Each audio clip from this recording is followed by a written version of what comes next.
이 아침 우리에게 주신 하나님의 말씀은 구약성경 시편 110편입니다. 시편 110편 3절 말씀, 우리 한 절의 말씀 합독하겠습니다. 주의 권능의 날에 주의 백성이 거룩한 옷을 입고 즐거이 헌신하니 새벽 이슬 같은 주의 청년들이 주께 나오는도다. 아멘. 제가 이 말씀을 준비하고 지금 이 찬송을 부르고 이 말씀을 읽으면서 여러분들의 얼굴을 뵐 때 정말 새벽 이슬 같은 주님의 청년들이라는 마음이 가득 찼습니다. 주님의 축복이 여러분들 가운데 가득하시기를 소망합니다.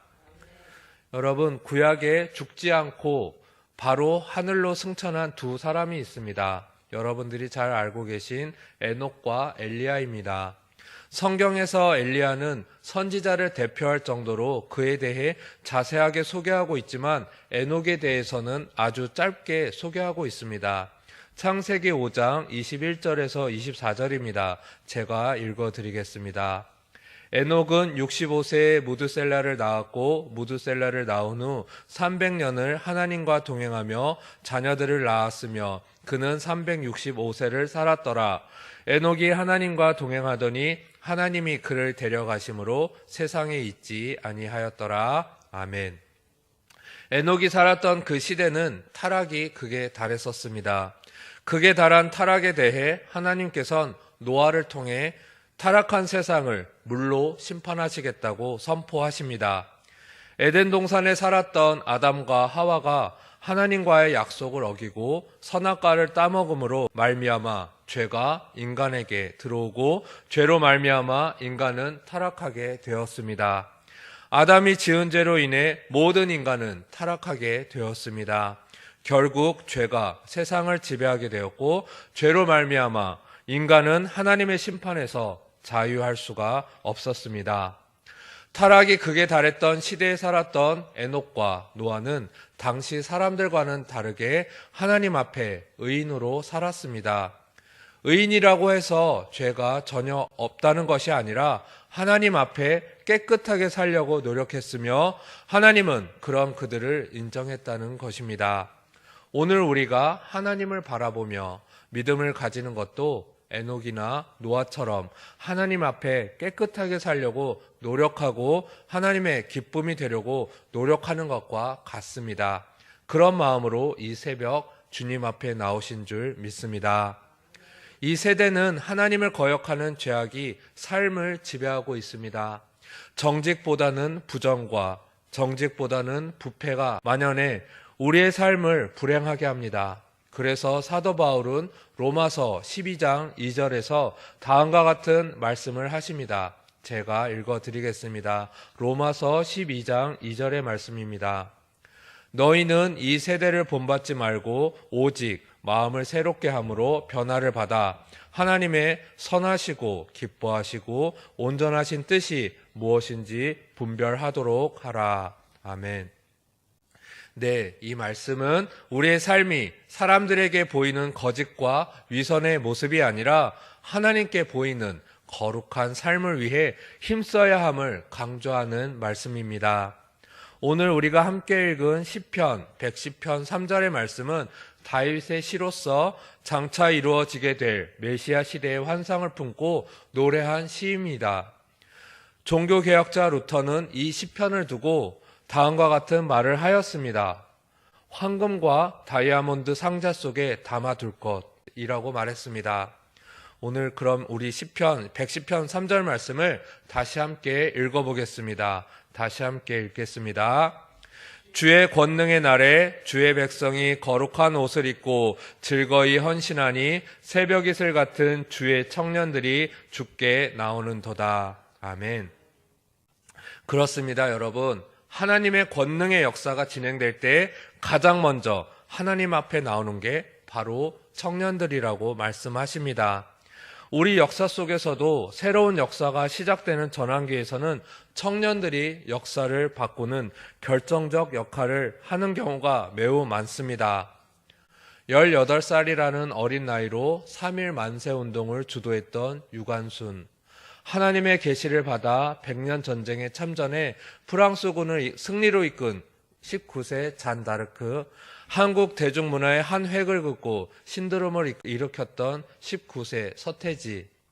이렇듯 청년들이 역사 속 결정적 역할을 했듯이 여러분들의 자녀와 손자, 손녀들을 통해 하나님의 역사가 나타나길 간절히 바랍니다. 오늘 말씀, 주의 권능의 날에 주의 백성이 거룩한 옷을 입고 즐거이 헌신하니 새벽 이슬 같은 주의 청년들이 주께 나오는도다 라고 하신 말씀은 훗날 예수 그리스도로 말미암아 펼쳐지게 되는 교회의 비전입니다. 교회는 세상을 향해 구원의 복음을 전파하며 인류에게 희망을 안겨주는 곳입니다. 새벽 이슬 같은 주의 청년들이란 그리스도의 마음을 품고 자라나는 꿈나무들을 일컫는 말입니다. 우리가 생각하는 새벽 이슬은 이른 시간, 부지런함으로 전해질지 모르겠습니다. 하지만 성경 속 새벽 이슬이 담고 있는 뜻은 전혀 다릅니다. 팔레스타인 지역에서 새벽에 내리는 이슬은 매우 중요합니다. 왜냐하면 한낮에는 뜨거운 태양빛으로 인해 식물이 자라지 못하다가 새벽에 촉촉히 내리는 이슬로 인해 모든 식물이 영양분과 생명력을 받아 성장하고 열매를 맺기 때문입니다. 그런 의미에서 새벽 이슬 같은 청년은 한 나라 역사의 아침을 여는 사명자요 뿐만 아니라 우리 가정과 교회, 더 나아가서는 사회가 하나님의 은혜의 이슬로 적게 하여 번영과 행복을 누리게 하는 역할을 감당하게 된다는 것입니다. 어느 때나 주님의 교회는 다음 세대를 위한 비전을 가지고 필요한 인재를 키우는 일에 전력을 다해야 합니다. 여기 새벽 이슬 같은 주의 청년들은 바로 이 자리에 계신 여러분들의 아들과 딸들이며 손자, 손녀들입니다. 여러분들의 아들, 딸, 손자, 손녀들이 하나님 나라의 미래를 열 주역들입니다. 새벽 이슬 같은 주의 청년들, 여러분들의 아들, 딸, 손자, 손녀들, 바로 그분들은 신선한 아침과 같고 어둠이 물러가고 밝아오는 이 새벽 같으며 상쾌한 새벽 공기와 같고 싱그러운 풀과 나무와 같습니다. 여러분들의 이 귀한 아들과 딸들 위해 우리는 항상 기도해야 합니다. 그리고 새벽 이슬 같은 주의 청년들을 위해 먼저 이 자리에 계신 우리가 변화되어야 합니다. 극작가 톨스토이는 기독교를 바라보며 다음과 같은 말을 하였습니다. 기독교인들은 세상의 변화를 위해서 기도합니다. 세상의 변화, 인류의 변화를 위해서 기도하고 있는 사람들이 많은 것 같습니다. 그러나 자신의 변화를 위해서 기도하는 사람은 별로 없는 것 같습니다. 라는 말을 하였습니다. 여러분, 우리 자녀들을 위한 기도도 중요하지만 나 자신의 변화를 위한 기도가 진정한 변화의 출발점이며 원동력인 줄 믿습니다. 우리는 먼저 나 자신을 변화시켜달라고 기도해야 합니다. 내가 먼저 주님의 새벽 이슬 같은 역할을 할 수 있게 기도하셔야 합니다. 나의 새벽 이슬을 머금고 우리 자녀, 손자, 손녀들이 주님의 귀한 청년들로 성장하고 열매를 맺도록 기도하셔야 합니다. 내가 변해야 우리 아들과 딸이 변합니다. 변화된 나를 통해 우리 자녀들이 변화될 줄 믿습니다. 여러분, 흐르지 못하고 고여있는 물은 썩습니다. 흐르는 물이 맑듯이 내가 변화되어 우리 자녀들에게 맑은 물을 흘려보내서 우리 아들, 딸, 자녀, 손자, 손녀들이 새벽 이슬 같은 주의 청년들로 장성하여 주님께 나아갈 수 있도록 하여야 하겠습니다. 오늘 이 자리에 계신 여러분 모두가 그러실 줄 믿습니다. 기도드리겠습니다.